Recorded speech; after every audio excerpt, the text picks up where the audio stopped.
Good afternoon, everybody. Hi, everybody. And especially those of you out in YouTube land, too. Good afternoon. Welcome to Wednesday afternoon of Chem 170 with your host, me, Dr. White. All right, a lot to do today.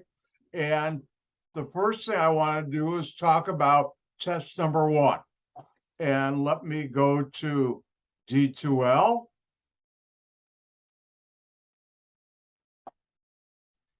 Thumbs up, people. Do you see D2L on your thank you?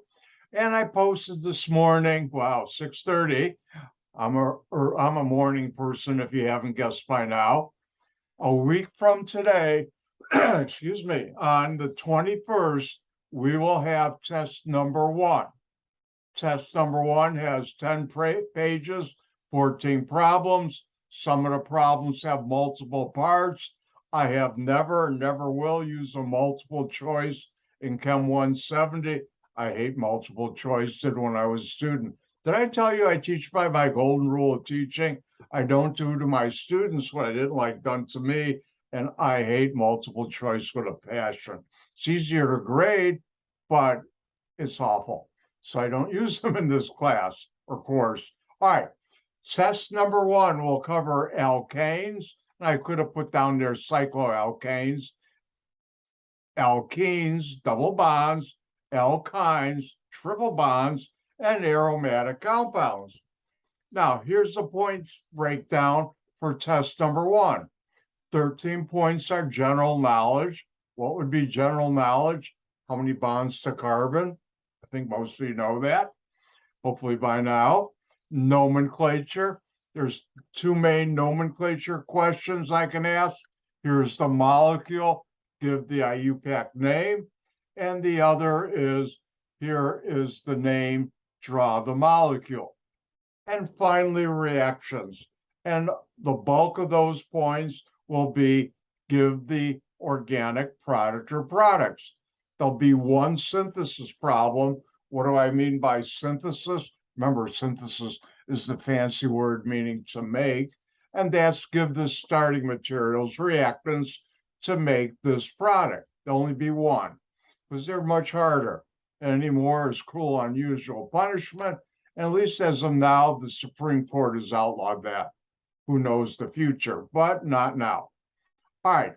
Now, the way it works for this class, at the end of our class next Wednesday, I will email you the password for the password protected PDF file for test number 1, which you'll be able to download on D2L. Actually, I'll have that file available sometime next Tuesday, but you can't open it up without the password unless you know how to break the code. Hopefully you don't. And you'll have, from the time I send out the password on Wednesday until Thursday, 11 a.m., to take test number 1 and upload your answers as a single PDF file to D2L. Now, a couple of things. One, take about an hour and a half to do test number 1. My tests are either you know it or you don't. You don't know it, sitting there all day is going to change anything.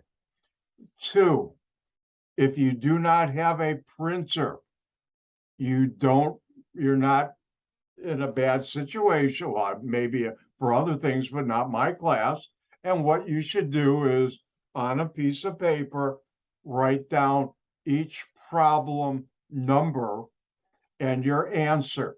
You do not have to recopy the question. And then if you have a scanner, scan it, make a PDF file and upload it just like you do your labs.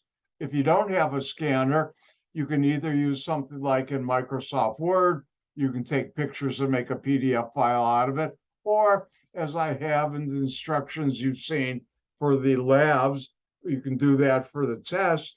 You can use the free app Cam Scammer. Do not buy the purchase version of Cam Scammer. The free version works just as well for this class. Why spend money for stuff you're not going to ever use? So you'll do that. Now, what I'll do is I'll grade it by a week from this Sunday. You'll take it next Wednesday. By the Sunday, 1 p.m., if not sooner, I will send out an email to everybody that your grade will be posted in D2L. Also, by Sunday afternoon at the latest, I'll send each one of you an individual email showing you how many points you obtained or received for each answer of each question on test number 1. And the Monday after next Wednesday, which would be, I guess, 2 weeks from yesterday, last Monday, whatever, but I will go through the whole test number 1. However, I will cut it out of the videotape because I don't want it floating around the internet for the rest of the time. If you cannot make it to the lecture, come to any of my office hours, and I'll be more than happy to go through that test answers with you. And that's how we'll do test number 1, and we'll do the other tests the same way. Now, word of caution. I've been on Zoom now over 2 years, a little over 2 years now since the pandemic hit and we switched Zoom. I'm still able to do it on Zoom. And I have found ways to put things in my test to see if a student's cheating. Please don't cheat. For my test is not an open note test. You have to memorize the general, we don't have to, but if you want to do good, you need to know those, plus the nomenclature, the alkanes and the alkyl groups, and also know the rules for nomenclature. Now, a couple things about my test. If we were face-to-face, hold on, that looks better. That doesn't.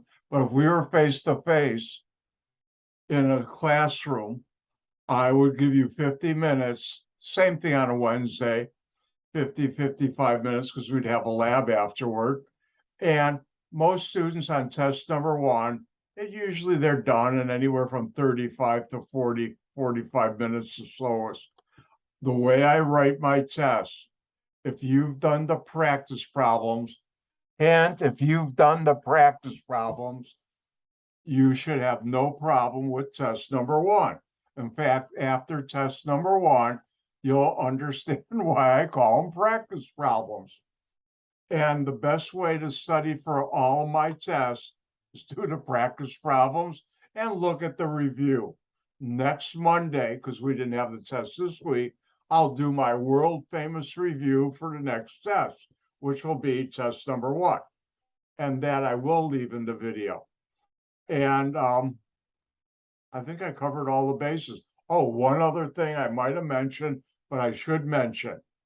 Every question on my test, I've covered the concept behind that question at least twice, usually a lot more than twice, but at least twice. So any question you see on my test, I've covered that concept a number of times, minimum 2 times, usually a lot more. Any questions?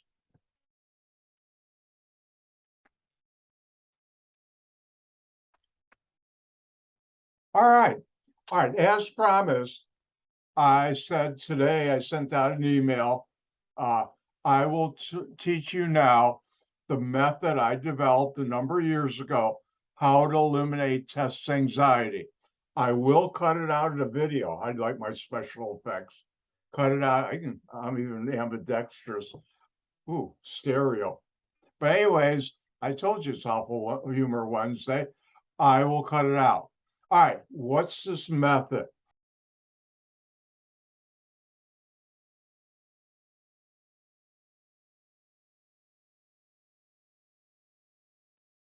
What's next on our list? Let's go through the aromatic problem set. Thumbs up, people. Everybody see aromatic problem set on the, thank you. Or I should say, head nodding person too. All right. Oh, I forgot to ask something. Bad, Dr. White. Did any of you happen to think of alkanes when you passed a gas station? That 50% of the gasoline is an alkane? Did you do that? If you used a barbecue, did you think about the propane in the white tank is an alkane? Did you? How about, let's think of another one. If you use Vaseline or baby oil, did you think that's alkanes? Or let's do a last one. If you lit a candle, did you think about good high quality candles? I have some pillars that are hand dipped from Europe. When I used to go to Europe, beautiful collection of candles for that. But anyways, do you think a half the weight of the candle is alkanes? Remember, organic chemistry is all around you. I stole that from SpongeBob. And it won't hurt you to think about organic chemistry when you're not here with me or watching the video. So remember, next time you drive by a gas station, think about alkanes and gasoline. All right, let's get to the aromatic problem set. Remember, this is for test number 1 material, the last section, aromatic problem set. First one, give the IUPAC name for the following. A methyl group with a benzene ring. Remember, everything you see on the screen is in D2L. This one's secretly named aromatic problem set answers, and it's in the problem set answers folder in the content of D2L. All right, methyl group on a benzene ring, toluene, or 6-membered ring with 3 double bonds. Now, when you have the substituents, NO2 is nitro, Cl, chloro, Br, bromo, I, iodo, F, fluoro. When it's disubstituted, we use ortho, meta, and para.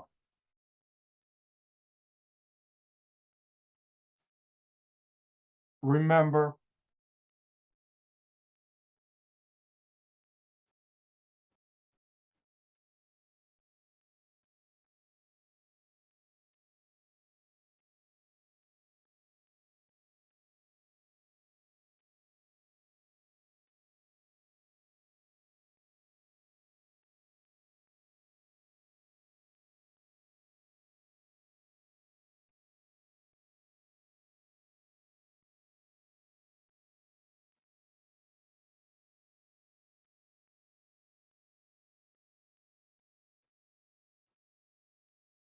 when you have disubstituted benzene, even though you call it toluene, the methyl group is considered a substituent. When it's 1,2 disubstituted, it's ortho, 1,3 meta, 1,4 para. This is only for aromatic compounds. See, it says it on the screen. So it must be true. Oh, that's an awful joke.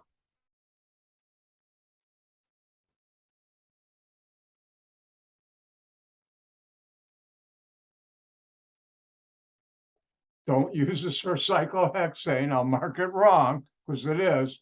But remember, ortho 1,2 disubstituted, methyl 1,3, para 1,4.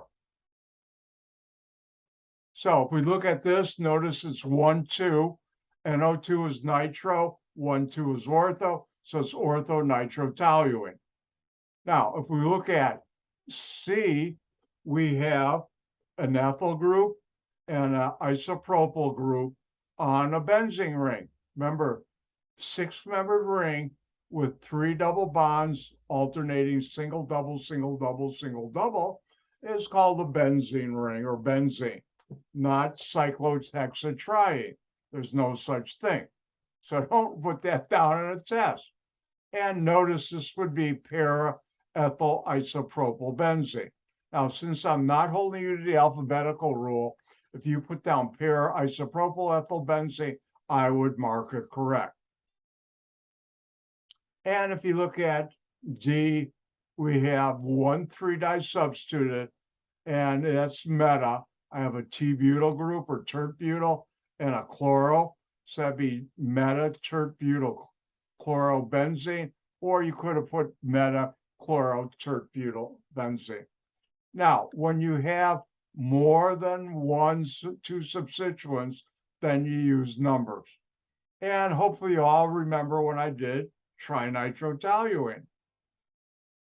Boom, remember TNT. All right, here, 3 bromines. Tri is 3, di is 2.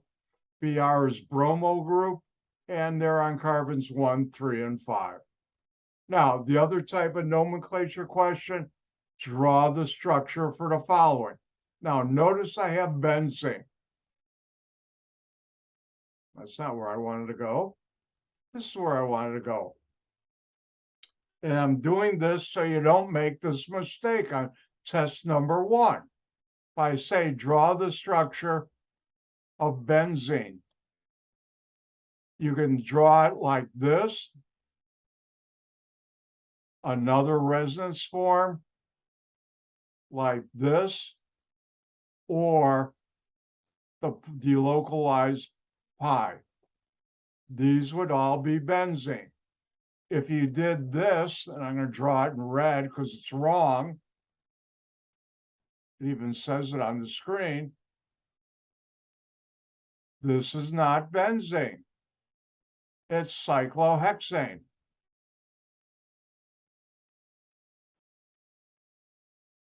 So remember, benzene has the bonds inside or the circle.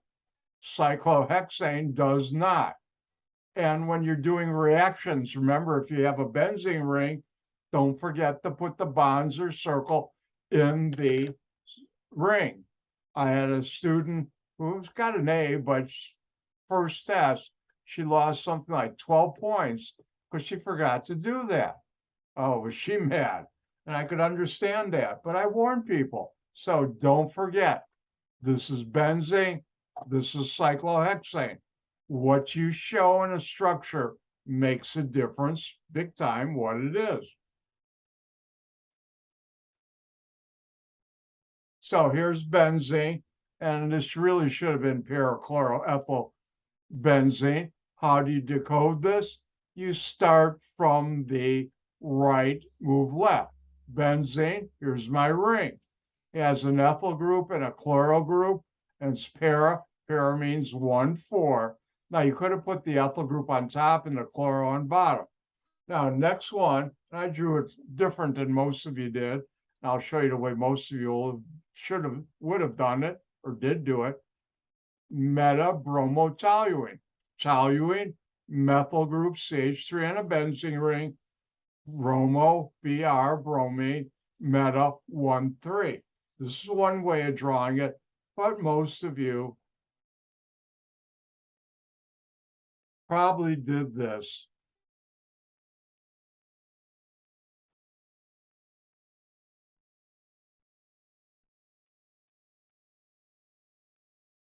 Don't forget to put the bonds or circle in there. That's 1, 2, 3. You don't have to put the numbers down. IM, and that's how most of you probably did it. All you're doing is rotating the ring from what I did.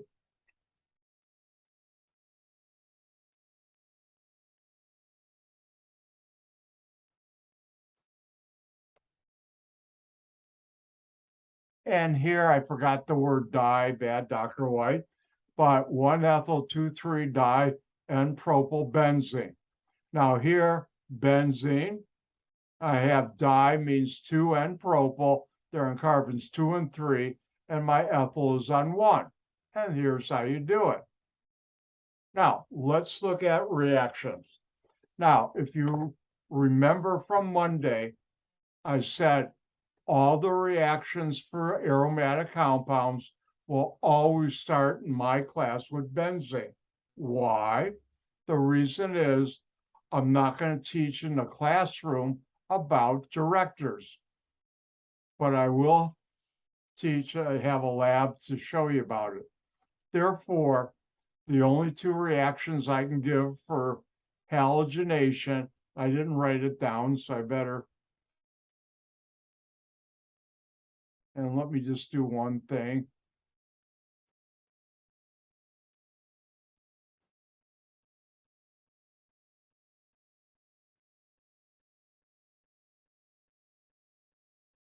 the general reaction for halogenation, which I didn't put down. Remember, you don't want to break the double bonds in a benzene ring. And that's why this is called aromatic electrophilic substitution reactions. And the general reaction,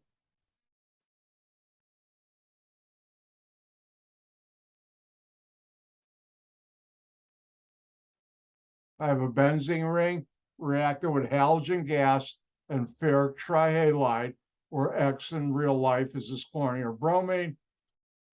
You replace one of the hydrogens on benzene with a halogen. And since I'm not going to have a director on there, something on it, there's only two I can ask you to learn.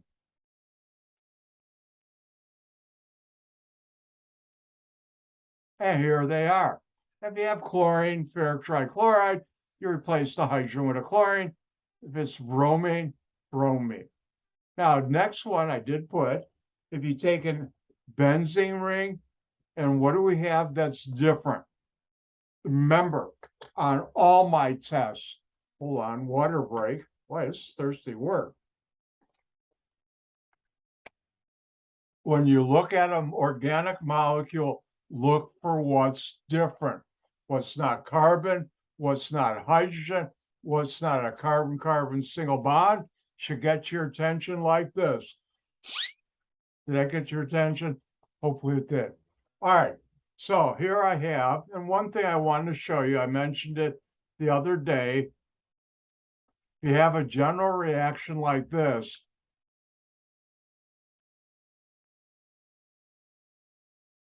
A plus B plus C makes D. Organic chemists being lazy sometimes will write it like this. And I do that because I'm an lazy organic chemist. It runs with the job, I guess.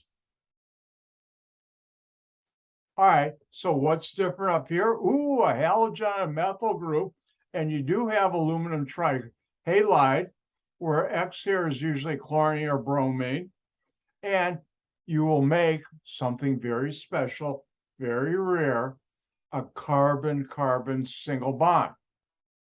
And the bond from the benzene ring to the R group goes to the carbon with the halogen.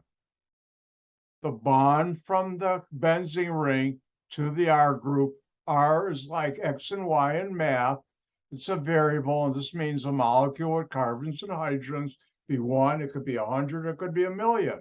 But anyways, this only has one carbon. What's R? Methyl. This is the most expensive way to make toluene, but you can. Now, if you look at E, ooh, I got fancy. R is a cyclopentane ring. And what's different? Halogen on here, benzene ring, aluminum trichloride, and you get this. I think most of the time I use aluminum trichloride for this, but I think I guess it is a chloride I only use.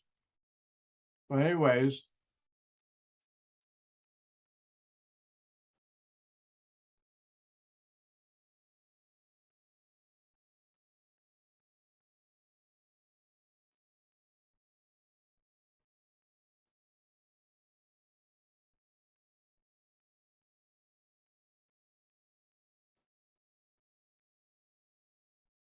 what would be the product or products for the following reaction? 3 points each. Your turn. When you're done, give me a thumbs up, or those like moving their head up and down. You can do that too. And by the way, smiling is permitted in my class. Encouraged too.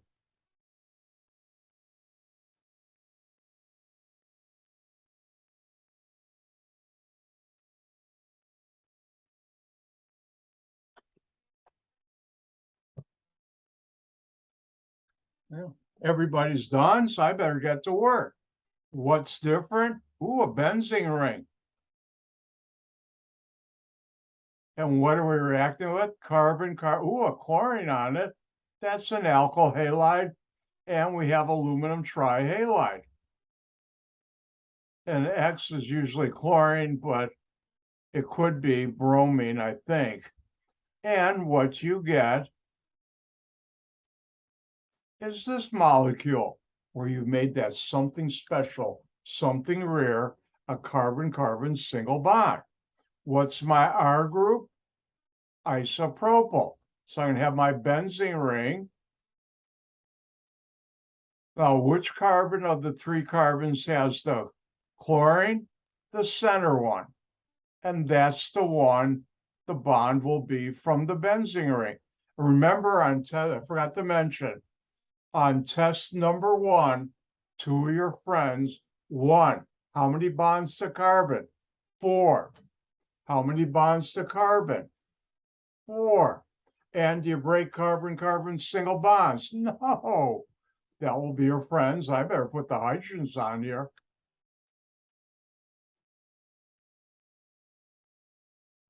Now, on test number 1, there'll be a number of general reactions, and only one of those I'll use for, and I don't know which one yet, but it could be any one. Actually, I do. I just lied to you. Sorry. But let's try this.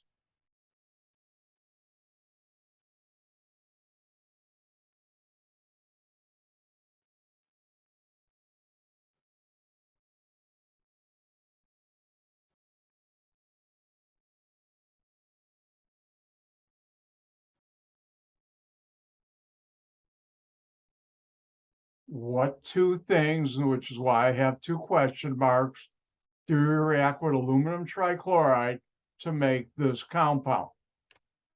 4 points, 2 points each. Your turn.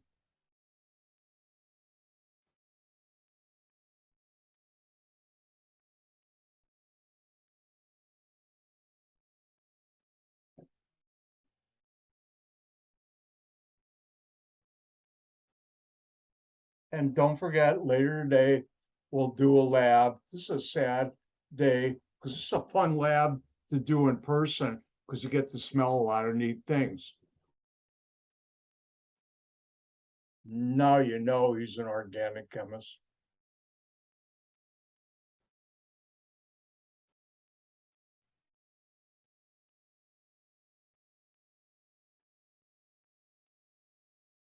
Thank you, Christiana.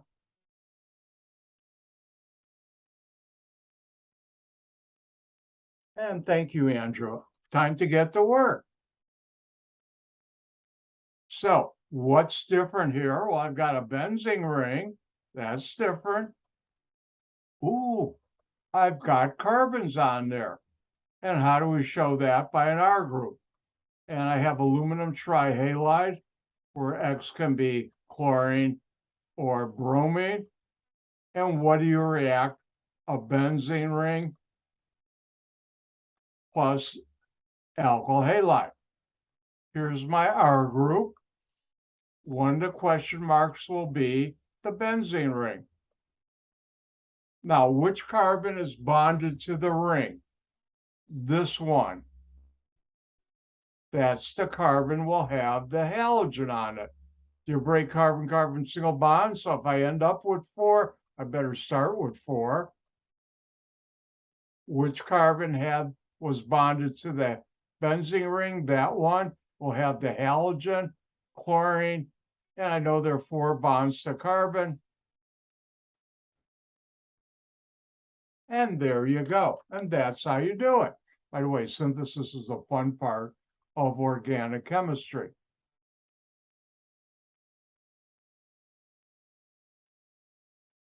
Now, if I look at the clock, it's time for our break. Let's take a 5-minute break, come back at 1:55, and we will continue.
I'm back.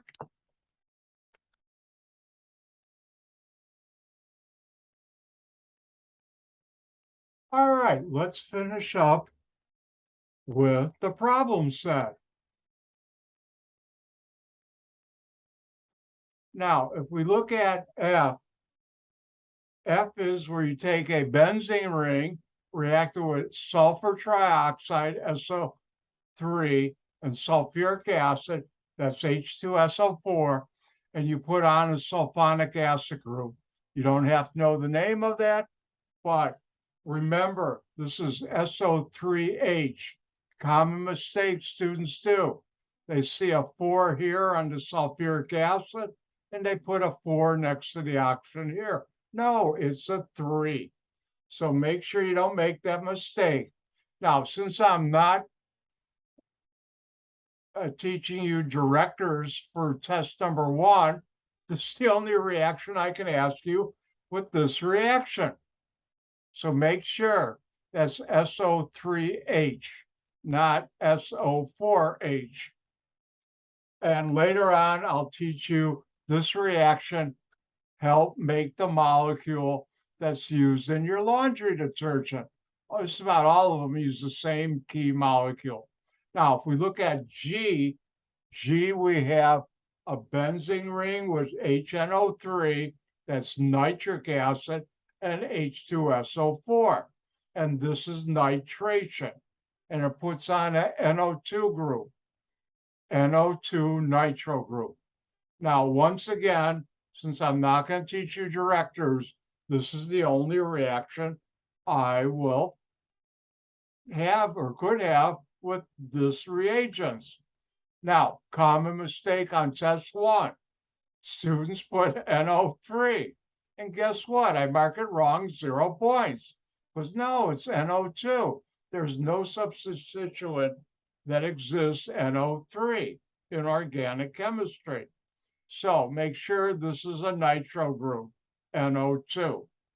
And with that, I'm done with the aromatic problem set. Any questions? I'm all ears. Oh, that was bad.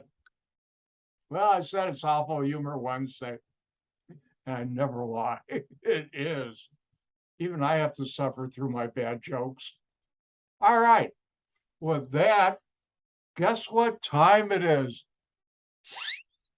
It's new chapter, new functional group time. The new chapter I'll start today will not be on test number 1, but will be on test number 2, which is down the road. But this happens during the semester. In the summer, it's even more of an overlap because you're going at a faster pace. This fall, luckily, we're not. All right. Now, listen up. The next number of weeks, when we go into a new chapter, which means new functional group, I'm going to do a similar routine. 1, I'll introduce you to the new functional group. Next, we'll talk about nomenclature. How do you name it? Here's the structure. What's the IUPAC name? Here's the name. Draw the structure. After that, maybe sometimes even before, I'll show you where do you use that and find that functional group in your daily life, because that's the fun part of organic chemistry. And then the best parts, how do you make that functional group in a molecule? And then the really best part, how do you react that functional group to make things? So what's this new functional group?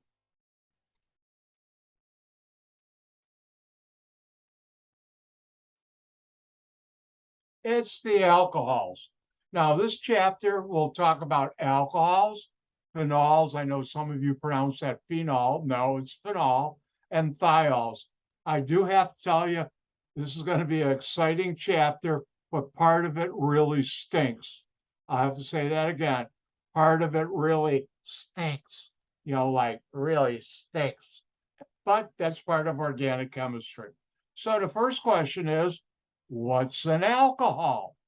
Well, alcohols have the general formula R, which means anything with the carbons, then it has an OH group.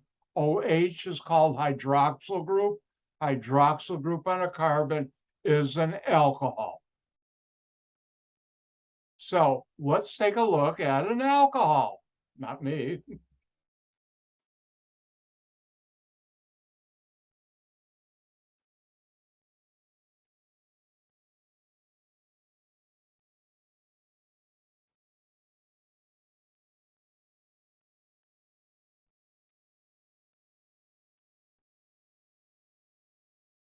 So when you look at a molecule, you should look for what's different.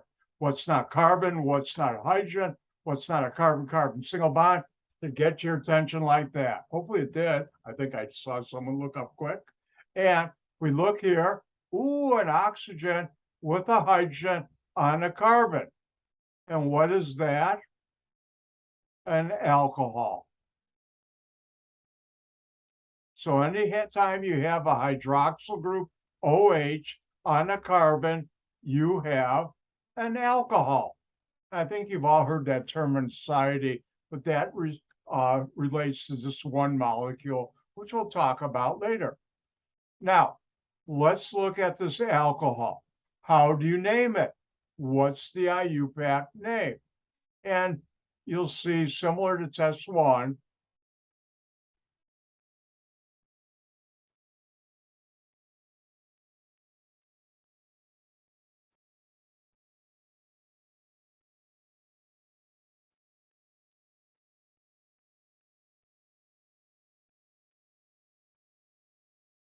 give the IUPAC name for that. Well, the first thing you have to do is determine what functional group we have. And we did. It's an alcohol. How do you know an alcohol? Hydroxyl group on a carbon. So what do? Well, for the nomenclature of alcohols, the hydroxyl group, OH, in alcohol is indicated by changing the ANE ending, the name of the alkane of the longest chain with the hydroxyl group, to ANOL ending. You drop the E, not A, the E, and add OL. Now, when it's in a chain, you use a number to denote what carbon the hydroxyl group is on. And the rest of the hydroxyl group, the rest of the IUPAC rules are followed, except the hydroxyl group has priority in numbering. You always try and give that the lowest number. Ooh, see, bored, I better get to work. So let's go back to our example. All right, how many carbons in the longest chain? 1, 2, 3, 4, 5. What do we call 5 carbons? Pentane. But since it's an alcohol, drop the E in the alkane name and replace it with OL. So, and let me just, that's an ugly looking N.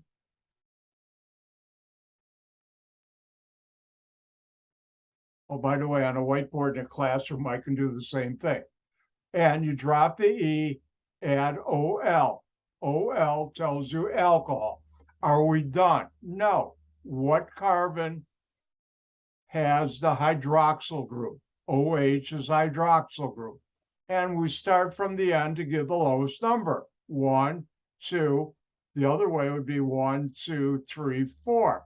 Which is smaller? Isn't the math hard in my class? 2 or 4? Hopefully I'll pick 2.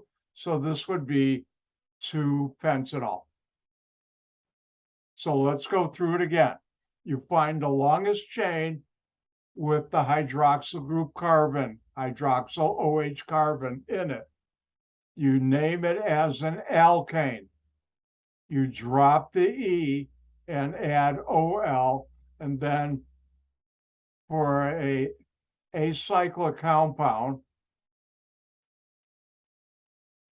you need a number.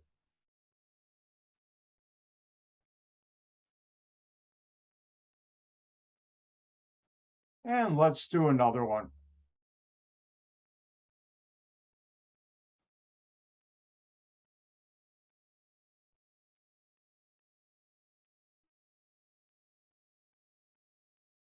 And let's take a look at this molecule.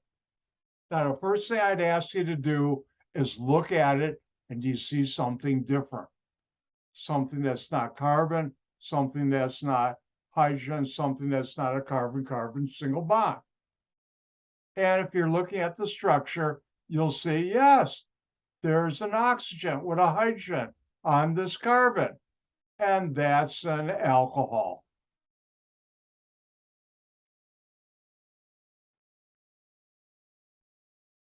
How many carbons are in the longest chain with the carbon with the hydroxyl group? 1, 2, 3, 4, or 3, 4. So the longest chain, 4 carbons. What do we call that? Butane. Now, remember, for alcohols, you take the alkane name, drop the E, add OL, and if it's acyclic, plus a number. Well, drop the E from butane, add OL, butanol, and what carbon is the hydroxyl group on? 1. As soon as I say that, that's all spoken for. Are we done? No, it's your old friend, the methyl group.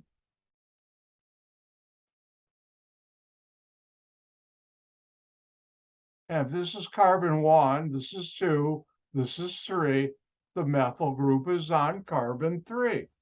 So that'd be 3-methyl 1-butanol.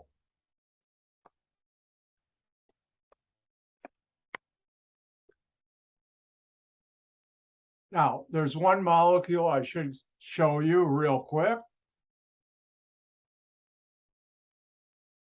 And one other thing I should mention, when I learned organic chemistry, my instructor, this and the next number of chapters, put the functional group always on the right, which I do.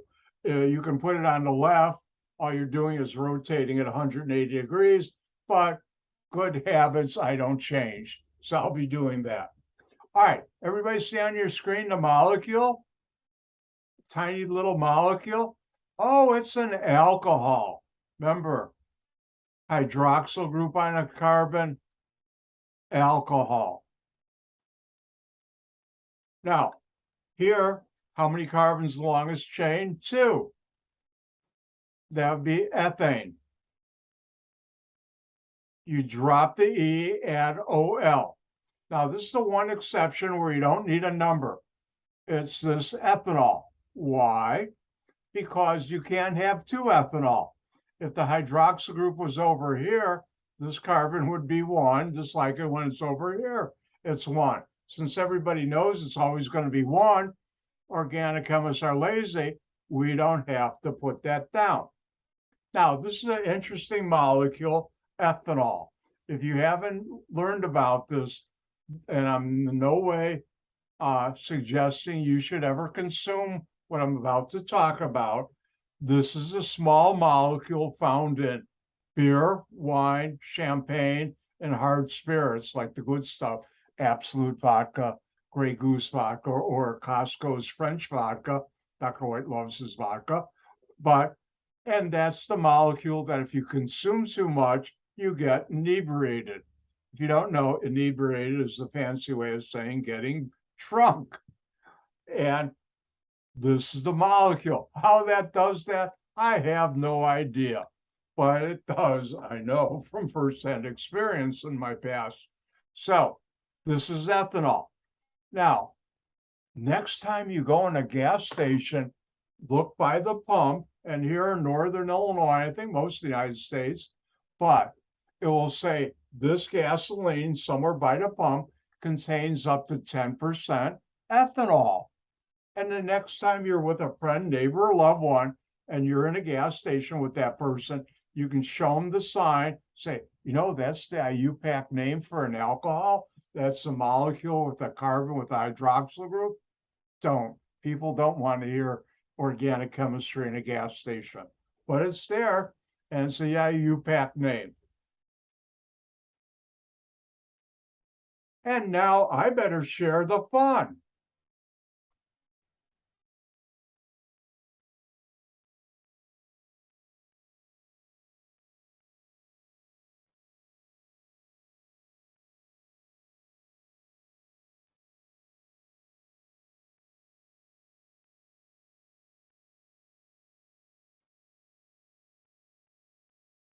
And the question would be, give the IUPAC name for the following molecule.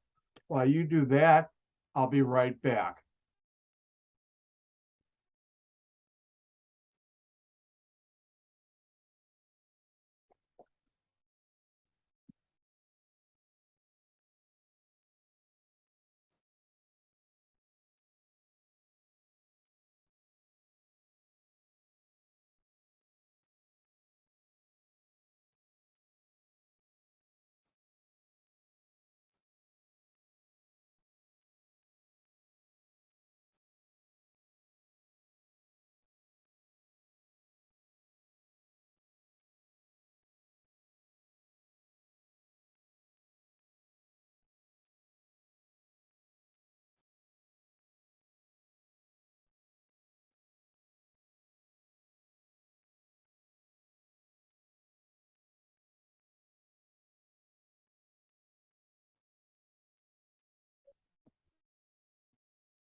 Now, remember, 2 is die, 3 is try. When you're done, give me a thumbs up.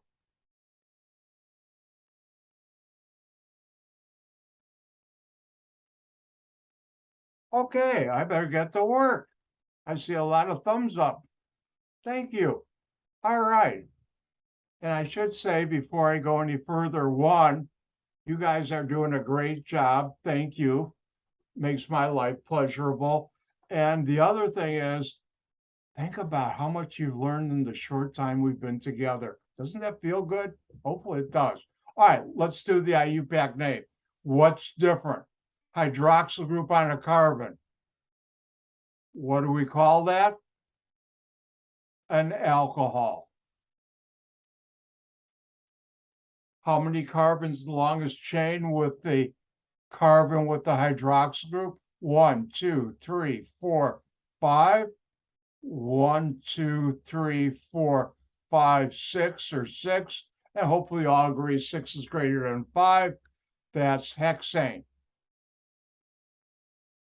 It's an alcohol. Alkane name. Drop the E. Add OL. And if it's acyclic, plus a number. And this would be hexanol, OL. And this is carbon 1. This is 2. If I started the other way, it'd be 1, 2, 3, 4, 5. Which is smaller, 2 or 5? You always give that carbon the slowest number with the hydroxyl group when there are no other functional groups, which is in my case, in this class, that's the way it will be. And it's 2-hexanol. Or once we say that, that's all spoken. Oh, look what's left over. Not 1, but 2 of your old friend, the methyl group. How do we say 2-dimethyl? What carbons are they on? If this is 2, this is 3, 4, 5. So this would be 4,5-dimethyl 2-hexanol. And that's how you name it. Now, let's go through rings. I haven't said this in a while, but don't forget my class, there's no such thing as a dumb question. If you ever have questions, ask. And also, speaking about asking, don't forget tonight, I have my office hour from 5 to 6:15. And I've already said this before, but if you'd like me to change my office hour to a better one, email me and let me know, and I'll see if I can do that. Monday and Wednesday mornings, I'm tied up, and Thursday and Friday, I'm busy consulting. So Tuesday evening or Wednesday, and I can do later if you ever need me to. All right. Let's look at the following molecule. And the question is, what's the IUPAC name? If you look for what's different, what's not carbon, what's not hydrogen, what's not a carbon, carbon single bond. Ooh, hydroxyl group on a carbon. which is on the ring, and that's an alcohol. I think I'm going for the Guinness Book of World Record, writing ROH alcohol the most time in an hour. But it helps you learn. So how do we do this? Well, this is not a chain. You name the ring as a cycloalkane. 6 carbons, cyclohexane.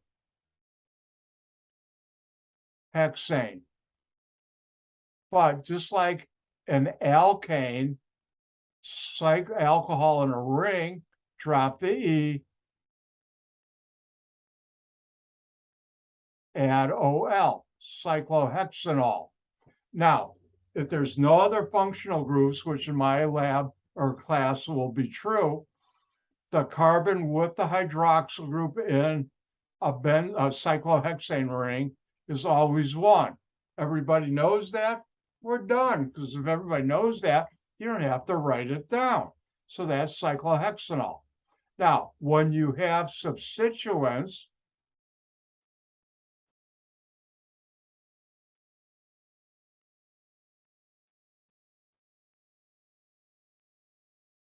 the hydroxyl group on the ring will always be 1, and then you number the rest of them to give the lowest number. And if we go like this, notice the ethyl group is on 3. So what's the longest chain? No, it's a ring. 5 carbons, cyclopentane. But it's an alcohol.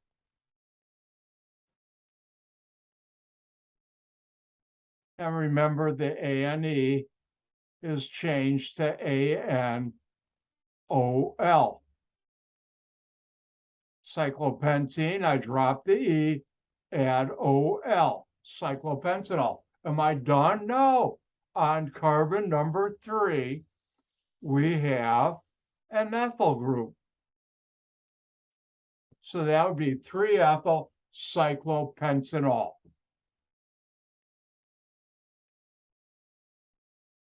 I better let you have some fun. And remember, for cyclohexane rings, we do not use ortho, meta, and para.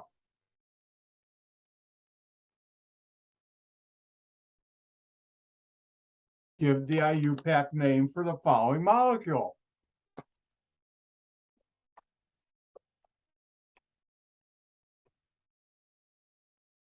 Boy, this alcohol stuff is thirsty work. Oh, I shouldn't have said that.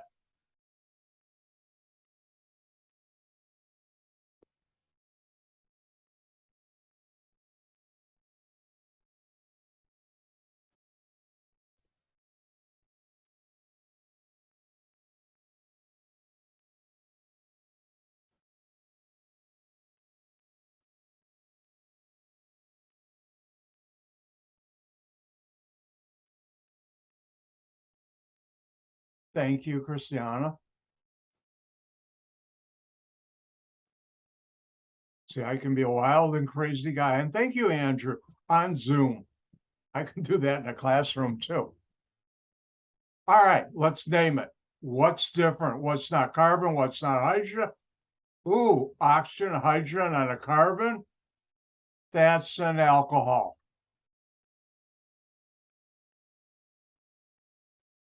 Name, it's a ring. So how many carbons the ring? Count every bend, 6 of them. Hexane, it's a ring. Don't forget the cyclo. I'll remind you Monday. Oh, by the way, this Monday, I'll do my world famous review for the next test, meaning test number 1.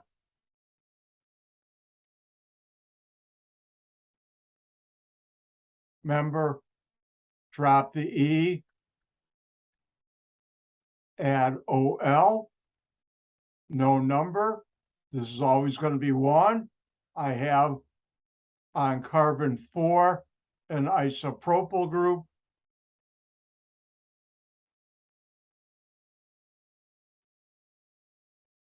And that would be 4-isopropyl cyclohexanol. And that's how you do it. Now, on test, not test number 2, but in general, there are 2 nomenclature skills. 1, here's the structure. give the IUPAC name. The other is, here's the name, draw the structure.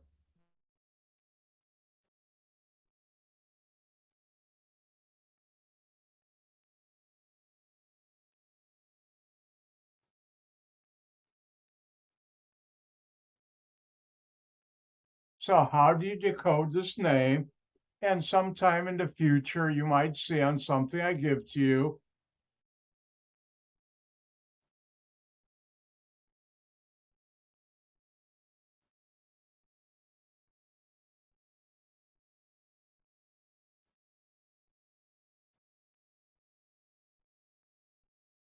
something like this. Draw the structure, and A would be 2-methyl, 1-octanol. How do you proceed? Well, you start from the right and move left. OL ending, alcohol. If that were an E octane, 8 carbons.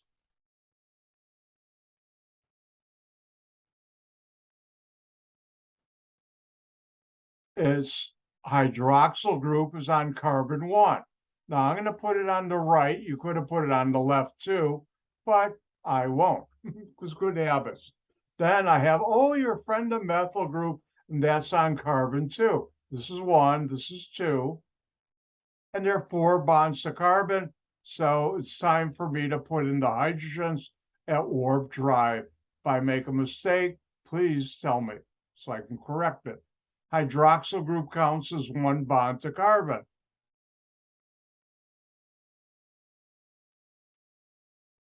And I'm done. Again, start from the right, move left. OL ending, alcohol. We're how many carbons long is chain? If OL was an E octane, 8 carbons. The hydroxyl group is on carbon 1. Hydroxyl group member is OH, and the methyl group is on carbon 2.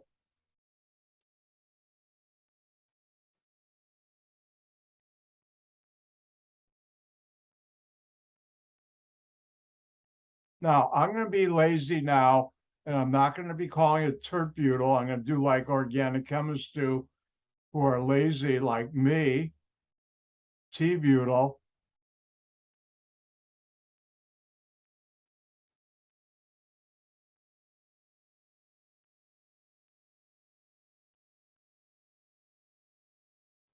And why don't you draw the structure of 3T-butyl 2-heptanol? Your turn.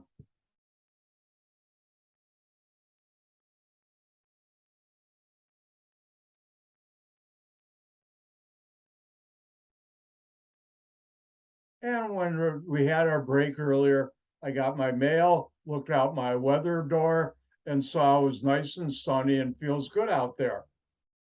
Maybe if I have time this afternoon, I have my office hour. Maybe after my office hour, I'll go back and sit on my deck for a while, enjoy the weather. This and the next couple, 2 months, 3 months are my favorite time of the year. I love when it starts getting fall. It's a beautiful time to be outside. I'm not a summer person. Thank God for air conditioning. I see I'm not the only one who agrees with that.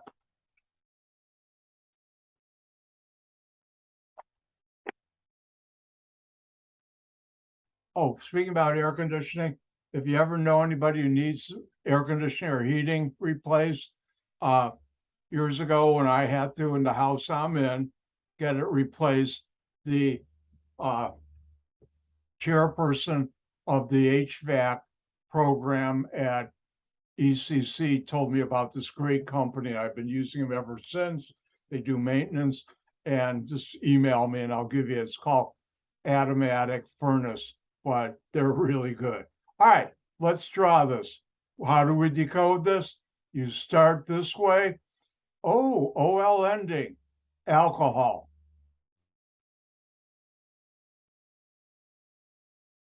If that were an E heptane, 7 carbons.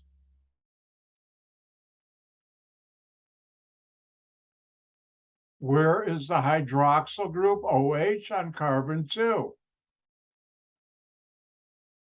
On carbon 3, we have a T-butyl group, so I'm moving this way. So I'll put my T-butyl group, which is this. And now I know there are 4 bonds to carbon.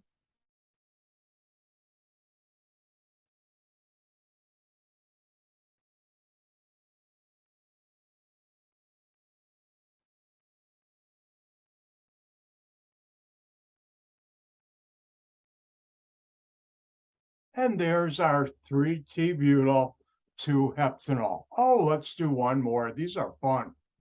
I hope you're having a good time. I am.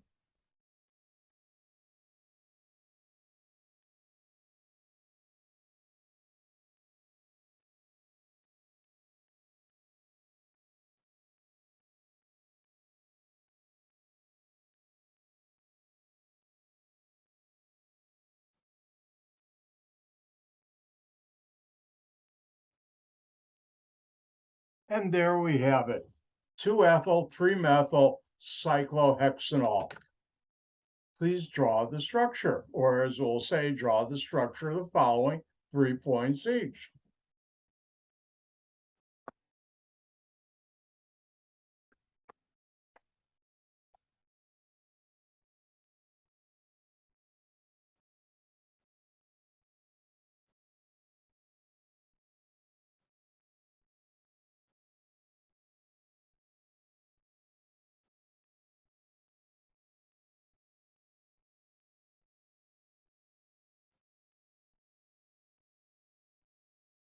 Boy, we've done a lot today. Good day. Active, fun day. We got to learn about have fun with alcohols. Oops, I shouldn't have said that. Having fun with alcohols. What if the president heard me say that of ECC? Actually, Dr. Sam, I know. All right, let me know when you're done.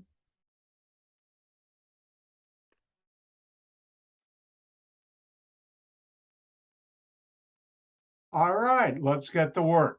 How do you know what to draw? How do you decode this? You start from the right and move left. OL ending, alcohol. If that were an E, cyclohexane, that's a 6-membered ring. And because it's an alcohol, you have a hydroxyl group on a carbon. That's carbon 1. On carbon 3 is a methyl group. So that's this carbon. And carbon 2 is an ethyl group. Boy, that's a pretty molecule. Now you know I'm an organic chemist. Molecules can be beautiful. And that's how you do it. Any questions?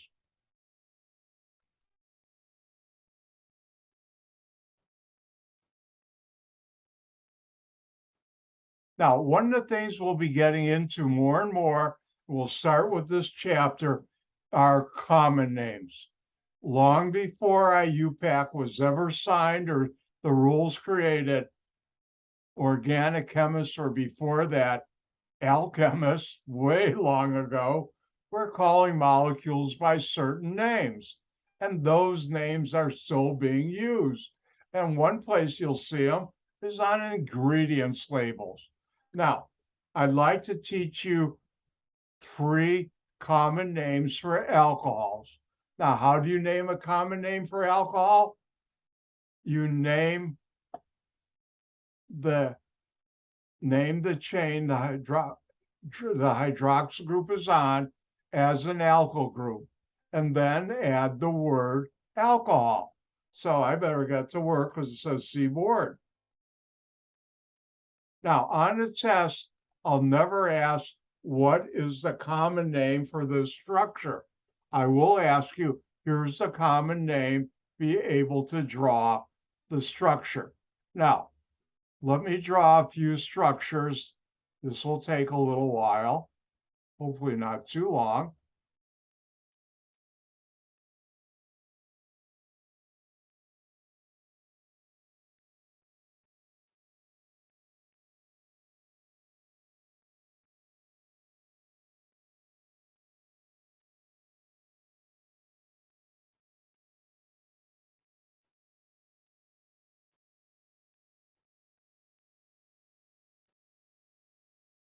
3 lines in math means identical to, and the last alcohol draw, I can also show when I rotate it 90 degrees. These are the same structures.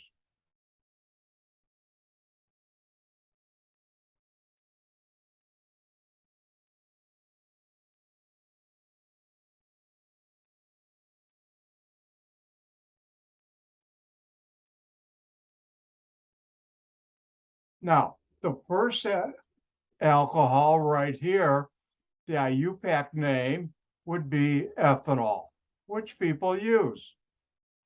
Now, the common name, what's 2 carbons?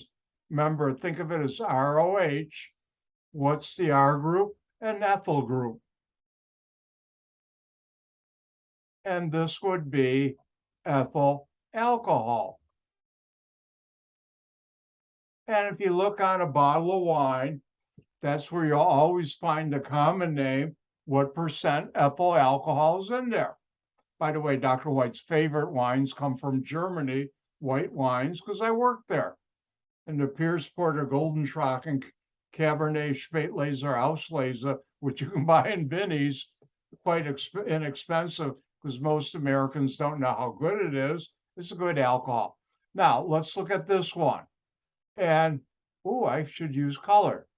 If we look at this 1, 2, 3, and I have this 1, 2, 3. Longest chain, it's an alcohol, propane. Drop the E at OL, the hydroxyl group is on 2. So that's 2-propanol is the IUPAC name, which nobody ever uses. If we look at this and call it an R group, what R group is that, or alkyl group? Isopropyl.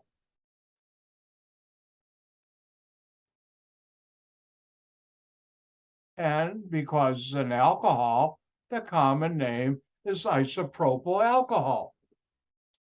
Now, you can buy isopropyl alcohol in water. And you can buy, used to only get 70% isopropanol, 30% water. But for a number of years now, they also sell 90% isopropanol and 2%, 20% water. And that has a name. And that name of that product is rubbing alcohol.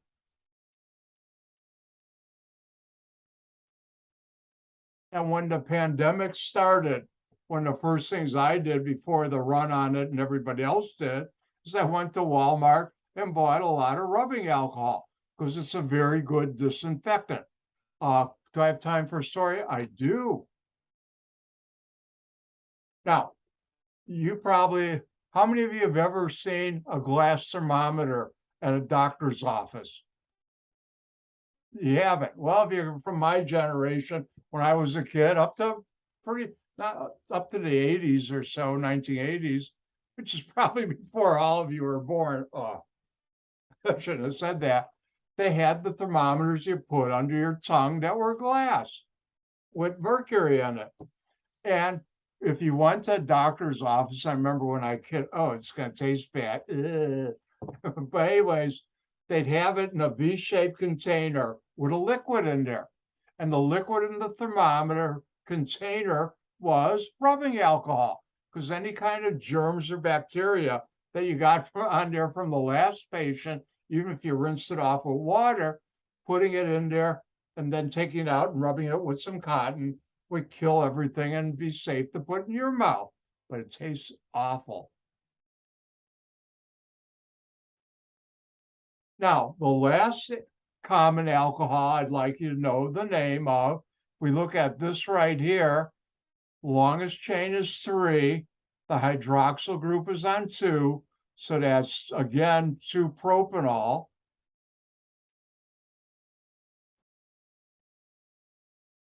And we have a methyl group on carbon 2. Nobody ever calls it the IUPAC name 2-methyl 2-propanol. What we call it, and the reason I drew it rotated,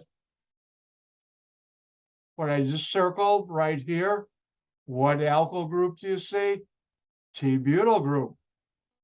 And everybody calls this T-butyl alcohol. And these are the most common names, especially this one and this one, you'll find in your daily life.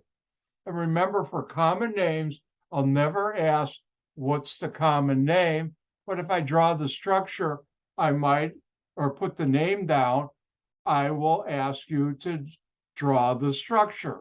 So, and don't forget, rubbing alcohol is isopropyl alcohol in water. By the way, one company I worked at, we used to use that to clean glassware instead of acetone because it was cheaper. And we use so much of it. And an organic chemist, you work in industry, we don't even call it isopropyl alcohol. We just call it IPA for isopropyl alcohol.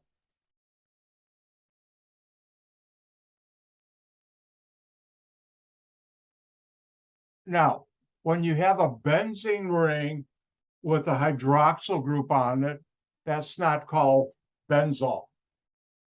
Drop the arrow. No, this has been around for eons, and IUPAC, just like Toluene said, we're not going to get those organic chemists to change. We'll call that the name they've been using. And somehow somebody decided to call that phenol. Now, you probably heard it pronounced phenol. And I work for a company where we bought railroad cars per week, hundreds of thousands of pounds. And they called it in the United States phenol, and I called it phenol. We used to have a running argument. I was right. Not really. Both were. And just like toluene, the hydrox group is one. And if you have something on there, you'd use ortho, meta, and para. Now, phenol is a very important industrial chemical, and it's a very important medical use chemical. How many of you have ever had the Carmex lip balm you put on your lips in the winter? And when you put it on there, you know how you have that little tingly feeling? I like that tingly feeling. That's because it has phenol, and that will interact with your skin to make it healthier. I don't know if it kills bacteria or what, but it does have antibacterial properties. It's also a dangerous chemical. At one company I worked at a year before I started working there, they had an accident where a worker didn't have proper safety equipment on, and a pipe broke and he got covered with phenol and it killed him. That was something that shouldn't have happened, but unfortunately it did. All right, if I look at the clock, I'm going to do something different. Normally we take a break and come back and we'll do the lab. This is a quick lab. Instead of you going wandering off for 5 minutes, and me too, I'm going to go straight forward. Let's do today's lab and I'll let you out. Now, one thing I've been doing to catch up, I'll talk later about ketchup too, and mustard, but not now. But anyways, I've been using some of the time on a lab day. Now, if we were face to face, I'd go 50 minutes lecture, we'd take a 10-minute break, and we go to the lab. Well, I did an extra hour here, so I can, it helps keep on track. For some reason, sometimes on Zoom, it's slower than face to face. This is extra clicking between files. So let me close this.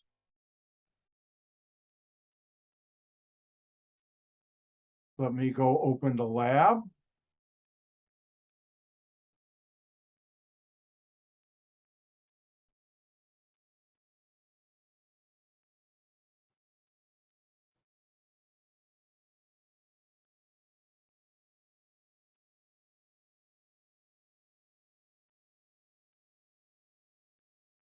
Let me find the lab.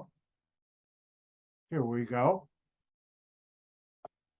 And let me share it with you.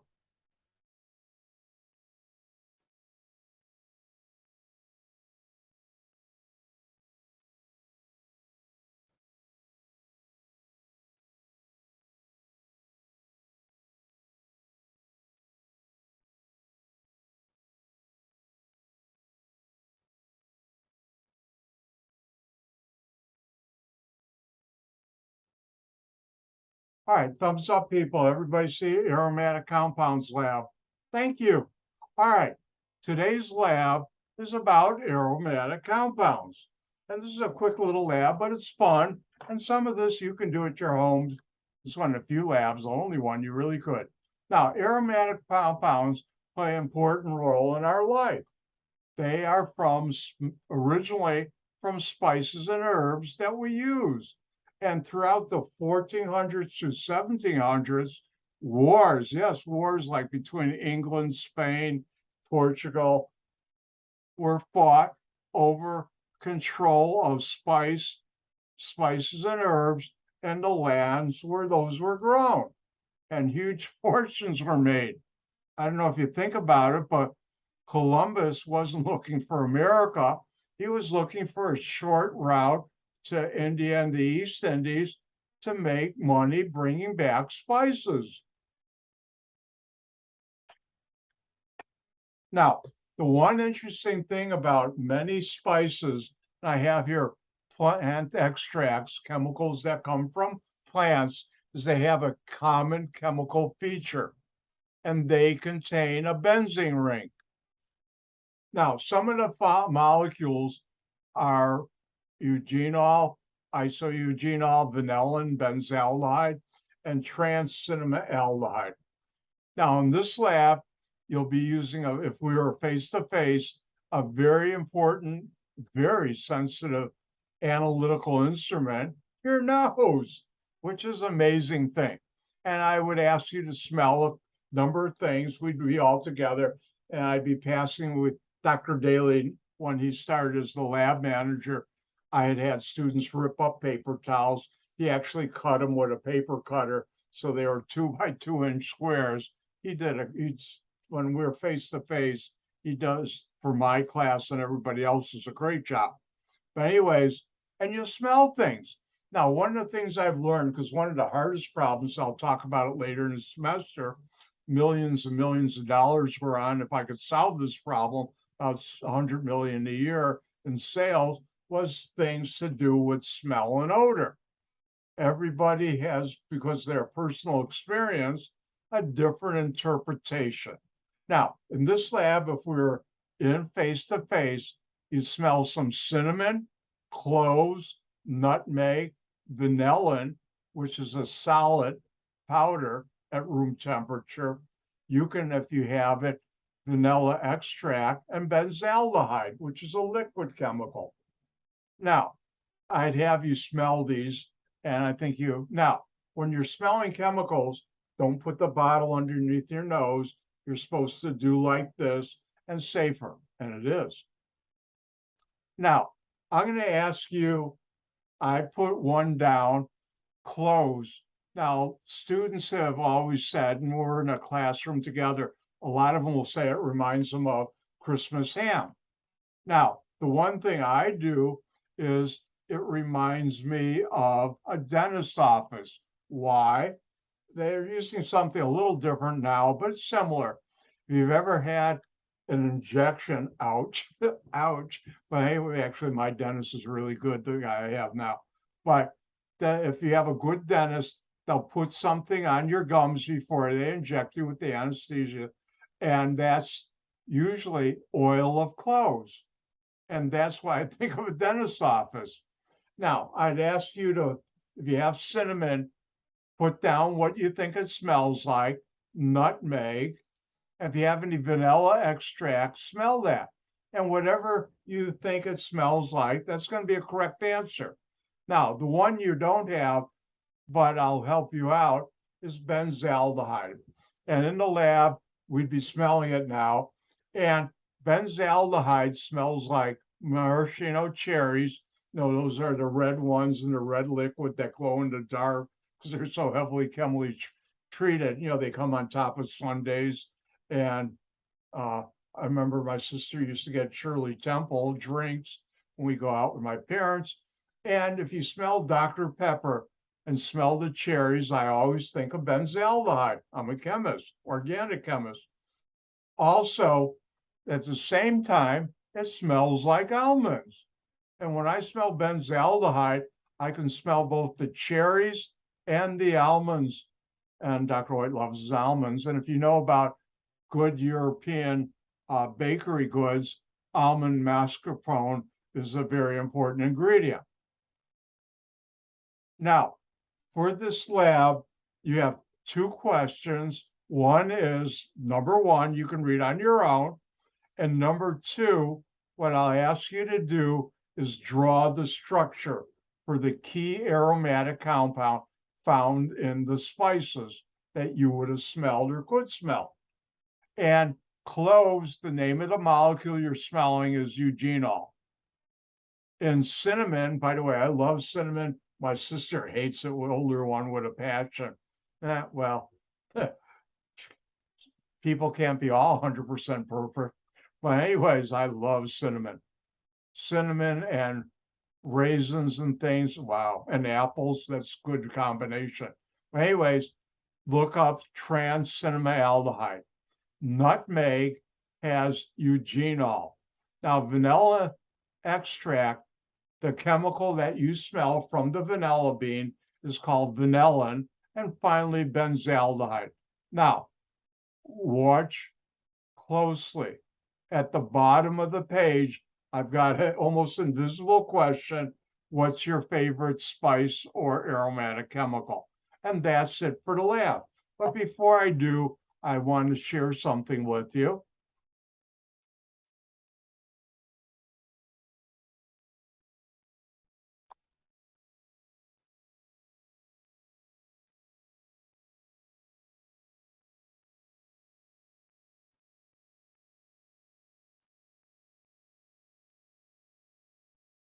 No, I don't need 10 off. It's not my first order.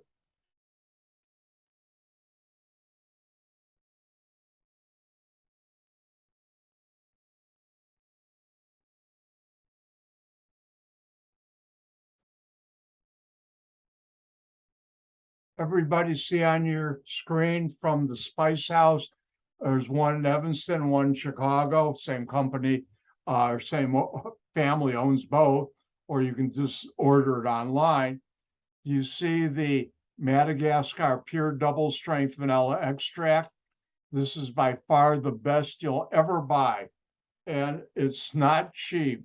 I usually buy an 8-ounce bottle. It's almost $82, 83, but it's worth every penny.